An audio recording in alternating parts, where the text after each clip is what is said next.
What is up? Thank you for coming to my channel, Prison POV. Shout out to the joiners and shout out to the Point of View crew. Right now we're going to get into this video and I just want to kick it off by saying my mom had 10 brothers and sisters. And growing up, I didn't live really with my mom or my dad. I lived with one of my mom's 10 brothers and sisters, or even my grandmother. And I hated it. I didn't hate it so much that I was living with my aunt and uncles and my grandma. That was cool, close with all my family. I hated that I'd bounce around and move so much, always in a different house. And I really hated the fact that I would change school so much. Couldn't stand it. One year I started off Fairview Elementary, then went to Stein, then went back to Fairview, then went back to Stein. Snarf, snarf, sucked ass, couldn't stand it. There was even trolls back then. I remember this one kid out of nowhere, I didn't know who the hell he was, just told me straight up, like, hey, you're wearing the same clothes from last year. Because we started off a new school year. And he just pulled up on me and said, you're wearing the same clothes from last year. I didn't even know what to say. I mean, I know that was the thing. I thought that's what you did. You wore clothes until they wore out. You couldn't fit into them anymore. I wanted to staple his lip to his nose. I remember that. I didn't know what to say to that fool. But trip out on this, I remember seeing him years later in the county jail, the farm. I was on my way to the pen for the second time. This fool was doing a little county jail time for some DUIs. And he's in my barracks. And I recognize him immediately. And I see him and I was like, what's up? Do you remember me from junior high? He said, yeah, vaguely. Do you remember me? I said, yeah. I definitely remember you. He said, what do you remember about me? I said, I remember that you're short. Real short. Kind of like now. But you're even shorter now. It looks like you haven't grown since then. You're really short. Did your mom smoke when she was pregnant with you? You have some sort of a growth hormone deficiency. And he was looking at me like I looked at him when he told me I was wearing last year's clothes. And it was so satisfying. Then after that, I didn't let up on him. I have a little bit of a grudge on mine. I'll admit it. Well, however fault, I will hold somewhat of a grudge. This fool had an outside work crew job. He was sentenced doing county time. He would leave the jail every day to go pick up trash, whatever. I'm waiting to go to the pen, waiting to catch a chain. I ain't going nowhere. I'd stay in the barracks, the dorm all day long, paying motherfucking pinochle, waiting for him to come home. I couldn't wait. He would walk in the door around 2 o'clock, and I would just start saying, shortest straw, down by liberty, shortest straw. Start singing the Metallica, shortest straw, just for him. It would throw him off. And I really loved it because other people started getting in on it. One time he went to the bathroom and someone was in the shower. And I heard that person in the shower say, shortest straws, down by liberty, shortest straw. Loved it. It was making him so very uncomfortable, very satisfying. Because that's what that freaking straight knack did to me. That's how you can talk about wearing the same clothes as last year. So, be that as it may, there's always been trolls. And so my dad had nothing to do with me either. Because when my mom and dad got divorced when I was 2, he hooked up with this, my stepmom, I don't even want to call her stepmom, hooked up with some chick, some broad, and she didn't like me. So he would not come around me at all because of her. Then when I was in 7th grade, they split up. And so I was able to move in with them, spend a little time with them. Then I went away to a camp. I wanted to go in the armed forces. It was one of my dreams. So I went to it's called Della Pups, like a Marine camp. Went there, and when I got out, I couldn't move back in with my dad because he hooked back up with her. So I moved in with my Aunt Alicia. That's when I really started not give a fuck at that point. Going to my freshman year, I was like, this is shot out. Then I did end up moving back with my dad because they split up again. And like I said, I was looking to rebel. I went to school. I found this fool that had a big old black mohawk and wore some Doc Martens, and he was hardly never there because he dished all the time. And I said, what's up, homeboy? I'm kicking with you. Because I can tell you're off the hook, and I'm ready to just kick up some dust. I mean, to this point, everyone had been ruining my life. Let me ruin it for myself. Let me have a crack at it. Looks fun. So I started ditching school all the time, hanging out with this dude Roland.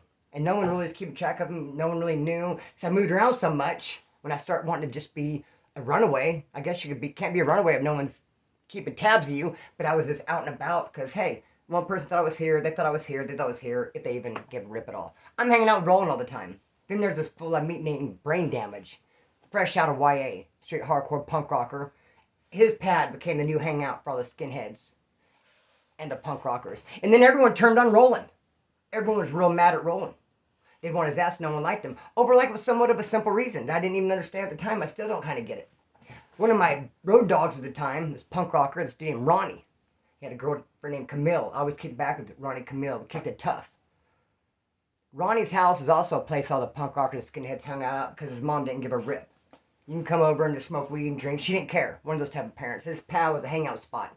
One day, Ronnie's mom couldn't find him. She's calling around looking, and she gets a hold of Roland. Like, hey, do you know where Ronnie is, my son? He says no. So he didn't know when he did. So everyone got pissed off at him for lying to Ronnie's mom. He even got beat up in his front yard over it. They were on that ass. Pissed. Everyone turned on him. Then I don't know how the idea developed and ended up being a thing. Hey, let's clip Roland. Let's go rip him off. Me, Ronnie, and Camille ended up doing that, breaking in. I mean, he had like a VCR and a CD player, and these were like some pretty fresh, high-tech items at the time. We broke in. Knew that his mom did not have a lock to the deadbolt, so we locked the deadbolt. Basically, essentially locked her out. And she did come home for lunch while we were in there, stealing things, and she made a pan full of brownies. And when she came beating on the window and the door trying to get in because she was locked out, we were eating the brownies. Now, it's sad to say we were laughing at her and waving. Haha. Took off running, got out of there, and then hitched a ride. Knew a friend who knew a friend who knew a friend. Keep in mind, I'm 14. Kind of blows my mind to this day that I did some of this shit at such a young age. Just didn't give a rip. Knew a friend of a friend of a friend who knew some dude who drove 18-wheeler semi. So we hitched a ride with him. Left first thing in the morning. Supposed to take us to Fresno. Big city, lights. And you get there, be runaways. Who knows, just do whatever. He ends up dropping us off in straight bomb Fizuck in Egypt. In the middle of straight up nowhere. Farmland. Like, where are we? Wandered around for a bit and really had no choice but to turn ourselves in. So I got busted for that burglary. Went and did some time. Did 5 days initially. Got out, went in program, was messing up, ended up doing 6 months. When I was doing the 6 months, some detectives came and they talked to me. Came arrested me at school, some detectives and gang task force pulled me out of the school and really made me look like, I loved it. Made me look like straight up John Gotti, like I was important, like I was running the streets and what's all this about? I didn't care. They came in deep and got me and I was just like, I hammed it up for the cameras. I played it, yeah, that's right. You got the right one. I'm the one you're looking for. I'm the most dangerous. They took me into things for interviewing me. They wanted to know something that was a high-profile case on the streets at the time. 5 dudes, 3 skinheads, and 2 suicidals. Went to this apartment where it lived another skinhead with 2 skinbirds, 2 females. They were skinheads also. Kicked in the door with bats and just supposedly just got off on them. Went to town. When they came running out, it just so happened that BPD was driving by and saw them and stopped like, whoa, why 5 guys running with bats? What's going on here? Investigator galloped them up, arrested them, took them to jail. They're fighting a term. They're fighting a case. My homeboy sends me a newspaper clipping of those dudes that made a front page. Those guys with the bats, those 5 dudes were on the front page of the paper. And my homeboy sent the clipping to me at KYF, current youth facility. He wrote on there, got him, fuck him, some other stuff. Sent it to me. That got intercepted, and the cops are looking at it like, got him, fuck him, who's the them? If we're saying got him and fuck them, who's them? The victims? The 3 people that got beat up on? Are you saying got them? So they come asking me, who's them? Is this premeditated? Did you know about it? Here in your little jail cell at KYF, your 14-year-old ass. Did you know about this? What's going on? Why fuck them? Why'd he say this? I don't know. I do know everything isn't for everybody. I do know a little bit, but I know I can't share it with you, and I don't know. They left empty-handed, but I'll tell you why my homeboy sent me that paper clipping, and why he said, fuck him, I got him. He was talking about the dudes that did the crime, the ones that are going to trial. 2 of them specifically. Because the day that I got busted, do that 6 months, 2 of those dudes jumped me. Beat my ass pretty good. Beat me up pretty good. I had to rip them off, though. They were skinheads. They went to a big skinhead meeting in Sacramento. They're plugged in with some clique. They had like a big group thing. And they also had a house with parents who didn't give a rip. And it was also a hangout spot for punk rockers and skinheads. But what they had was like a cool little thing in the backyard, like another little back house type deal. Where they all kick back and drink beer and smoke weed, listen to music, play instruments. And there's clothes for days. And there's Doc Martens. And there's tapes and CDs and just cool stuff there. And I knew they were gone, and so I went there to clip them. And I got some Doc Martens and some other stuff. And so they knew it was me. I didn't think they know the stuff missing. I mean, you look at a place, it's a mess. It's like, surely I could take those Doc Martens sitting over there that like bear spilled on them, next to that kicked over ashtray, and a couple of t-shirts and a CD, and no one's going to say anything. But no, they knew. And then they caught me taking a bus to go meet my probation officer. I'd already did the 5 days, and I wasn't programming. They wanted to talk to me. They wanted to lock me up. And those dudes see me downtown catching a bus to go see my probation officer. And first they jump me right at the downtown terminal in front of God and everybody. Just boom, something me on the side of the head and just started jumping me. The bus driver broke it up. My grandma was there too, pulled me on the bus. I'm like, shoot, that was a close one. Just got jumped by those fools. Like, damn. They followed the bus. Yikes. I didn't know they would do that. They followed the bus, and then when I got off, walking through a field, they ran, caught up to me, really beat that ass, took the Doc Martens right off my feet, and then I went into my probation officer's appointment. My mom was there crying. I'm not ashamed to admit. I was 14. I just got beat up by two dudes. It was kind of traumatic. Took the shoes off my feet. Snot, slobber, big goose egg. Fell in. Got beat up. They're like, yeah, right. You're lying. This is the kind of ruse. This is the kind of thing you're doing. You want us to have sympathy on you and not lock you up. Come in here like, feel sorry for me. Pity party. No, you're going to jail. Took me to jail. That's when I got the 6 months. But my mom kind of curious. Like, call my best friend Chad. Chris is in jail, but listen, he said he got beat up by some dudes. Did he or not?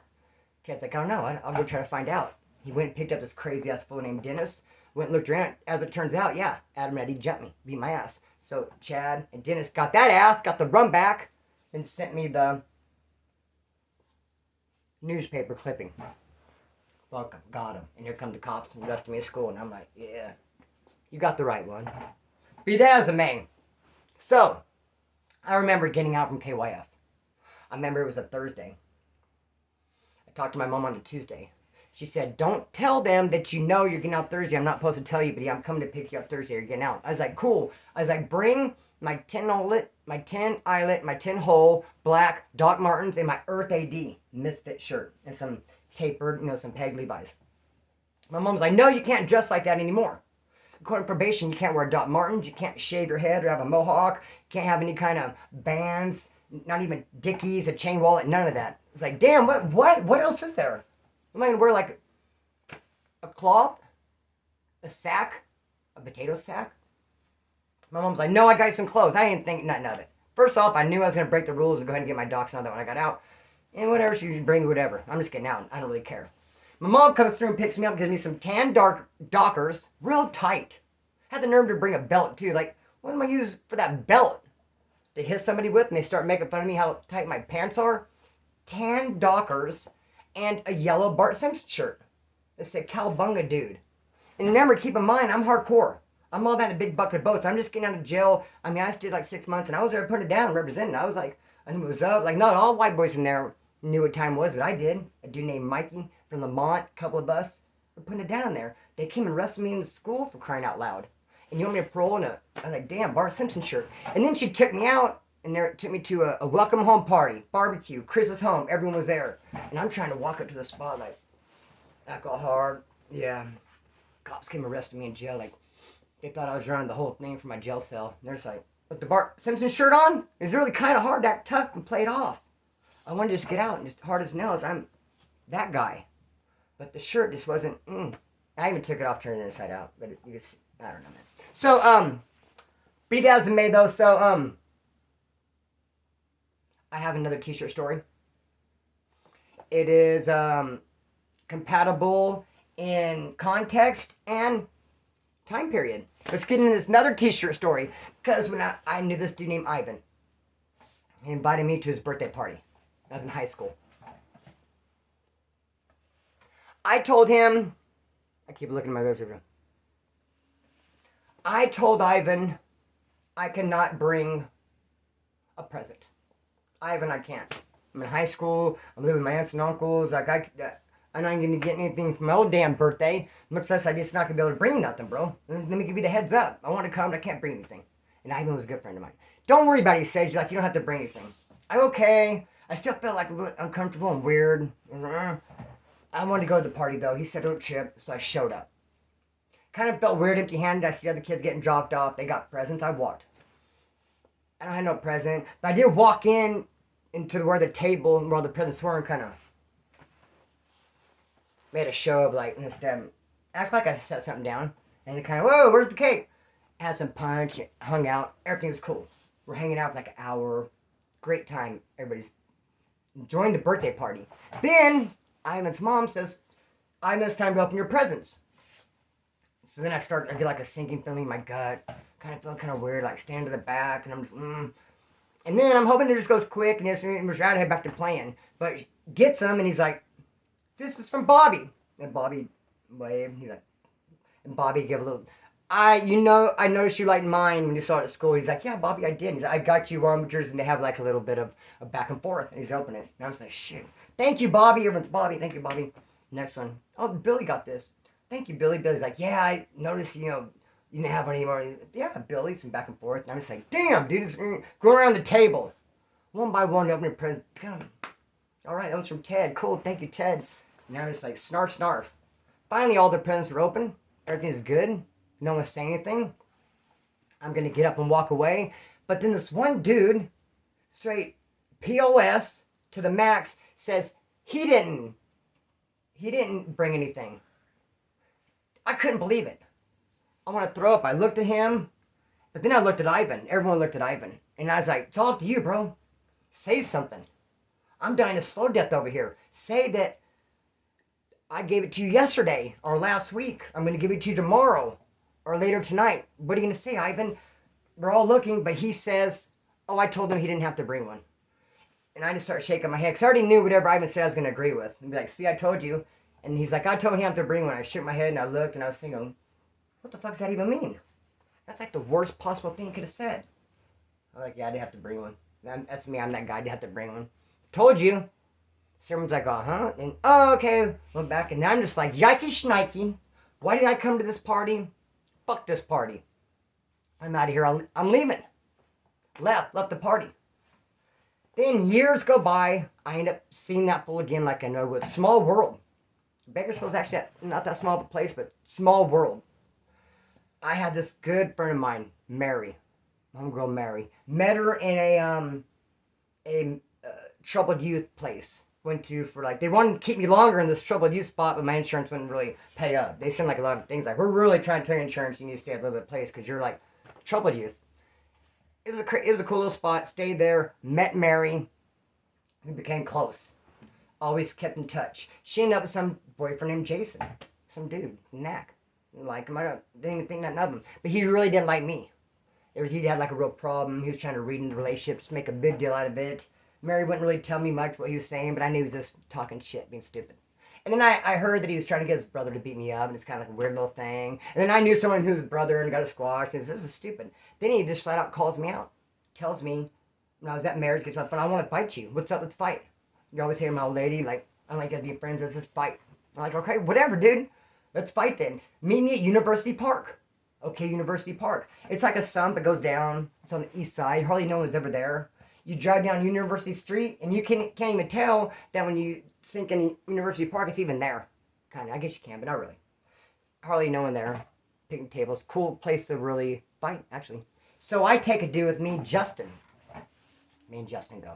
Gonna fight this dude, Jason, University Park. Boom. I come from Oldale up to the east side. We get there. Walk down the sump. As I'm walking to the table, I see Jason. The dude he has with him is that fucking dude from Ivan's birthday party. Who said that dude? He looked the exact same. Had the same like haircut, and this was like same little. I recognized him immediately. And I told Justin, I said, "Hey, dude, Jason's one on my right here. You take off on the other fool, man. Just get that ass as soon as we get up there." And he's like, "Well, I will if he like starts to jump up or jump in. Like got your back like that." I said, "No, dude, don't wait for him to get off first. He's gonna play you and make you look stupid, dude. He's gonna swing. You need to just walk up there and swing. Don't even swing before I do. If you get there first, do not wait for me. Do not wait for him. Definitely get off." We're having this conversation, and they're talking too. And had it not been that guy, I probably would not have said that. No, I wouldn't have. I just worried about Jason, just whatever. Yeah. If he jumps in, get it. But since it was that motherfucker, you better. And he did. We walked up, and it was a good 2-on-2 of the little fight. And he ended up beating that dude's ass. And he walked away, and I was like, "Dude, aren't you glad? Because he took off on you first, you know?" But then some people talk shit like, "Why'd your friend do and shit. And he was like, not even really expecting it. Just you and Jason. I was like, no, you brought him to the party, man. Like, yeah, we don't know. So, fuck that guy in the neck. We have a little bit more time. There's going to be another part in this, because I want to talk about the early county jail days. I told you guys that I did a lot of innocent, not guilty, like almost 2 years of county jail time, not guilty, because they had a crime on the books. So stupid.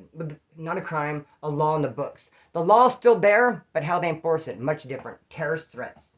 Back in the day, you could just call and say, hey, threaten to kill me, and they would come arrest you. No questions asked. It's not like that no more. Now, much more in depth, way more information. Back then, it's all it took. Said he was going to kill me, and they'd come arrest you. Now, it's kind of crazy. Like, I could kind of trace my downfall to this chick. Like, I hate to put off on her, but it's her fault.